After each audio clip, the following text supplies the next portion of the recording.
I'm going straight across to ABM Sarker, who's a former Assistant Press Secretary to the Prime Minister who has fled her country, Sheikh Hasina. He's joining us on the broadcast. Mr. Sarker, thank you very much for your time here on Mirror Now. A difficult period for Bangladesh. In fact, it's been a difficult period for Bangladesh for the last 3 months. Can I ask you if there is any confirmation about the UK granting Sheikh Hasina asylum, whether she has sought it and whether it has been granted, sir? Thank you, Ms. Preeti. I'm joining from Bangladesh. You know the situation. It is very clear now to the domestic and the international affairs. With regard to your question, it is really unknown to me. I do not know anything about the request for the asylum. It is totally unknown for me. But I can say Prime Minister Sheikh Hasina is very firm in her character. I have seen so far in last 5.5 years, as I worked very closely with her during this period of time. Sir, is that what has gone against her, being so firm that you do not want to listen to the voices of students for the last 3 months, which is why the situation has gotten to where it has gotten?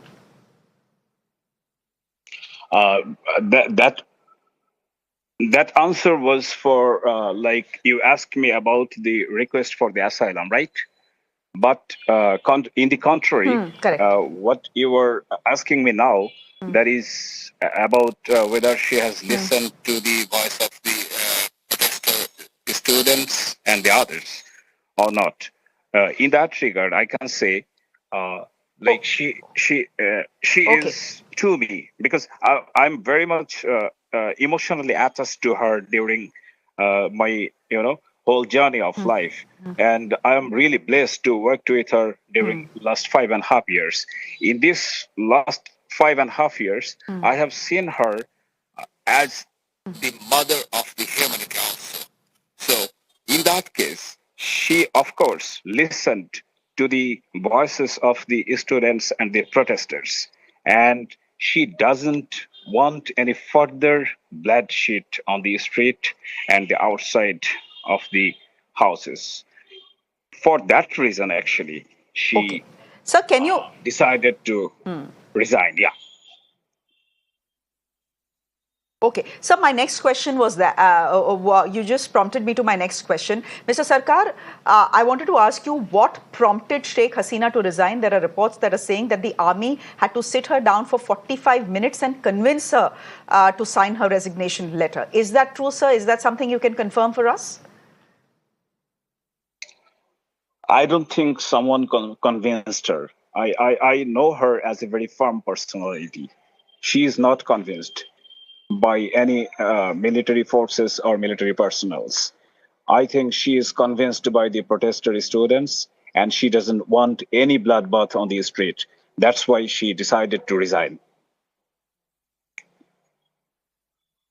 Okay. Mr. Sarkar, then can I ask you a resignation if you're telling me that she decided to resign because she didn't want a bloodbath on the streets? The fact is the bloodbath has been happening for the last 3 months. She could have simply resigned and not fled the country. Maybe seen that there is a transition government that is put in place. My question to you is, why did she flee the country, sir?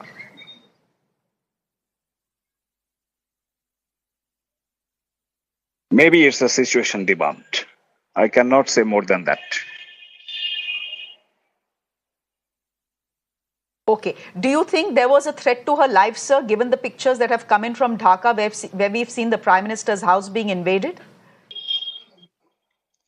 Of course, there is life threat throughout her whole journey of life, Her father, including the 18 members of her family members, has been killed by the, military persons in the 1975. And it is the month of August.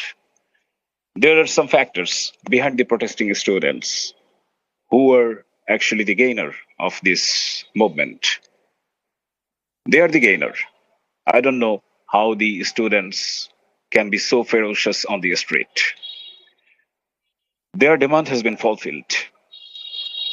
Now, could you please? Yeah. interruption. Hello. Okay, my last question to you, sir. Here in India, the Prime Minister has been briefed by the External Affairs Minister. The NSA of the country has met Ms. Sheikh Hasina at the Hindon Air Base, where she continues to be. Do you have any inkling about how long she's going to stay, and whether it is India that she's planning to stay in, or whether she will be flying out to London or Finland? Sir, any indication at all about where she goes from here? Actually, I have learned this from the social media after flying from the Bangladesh. Honorable Prime Minister, the former Prime Minister Sheikh Hasina flew from the Bangladesh. Then I have seen that information in the social media. The same information you asked me, I gathered it from the social media. Thank you. Okay, Mr. Sarkar, we'll leave it there for the moment. Appreciate you joining us in what has been a tough hour and a tough day for Ms. Hasina and her team. Thank you very much.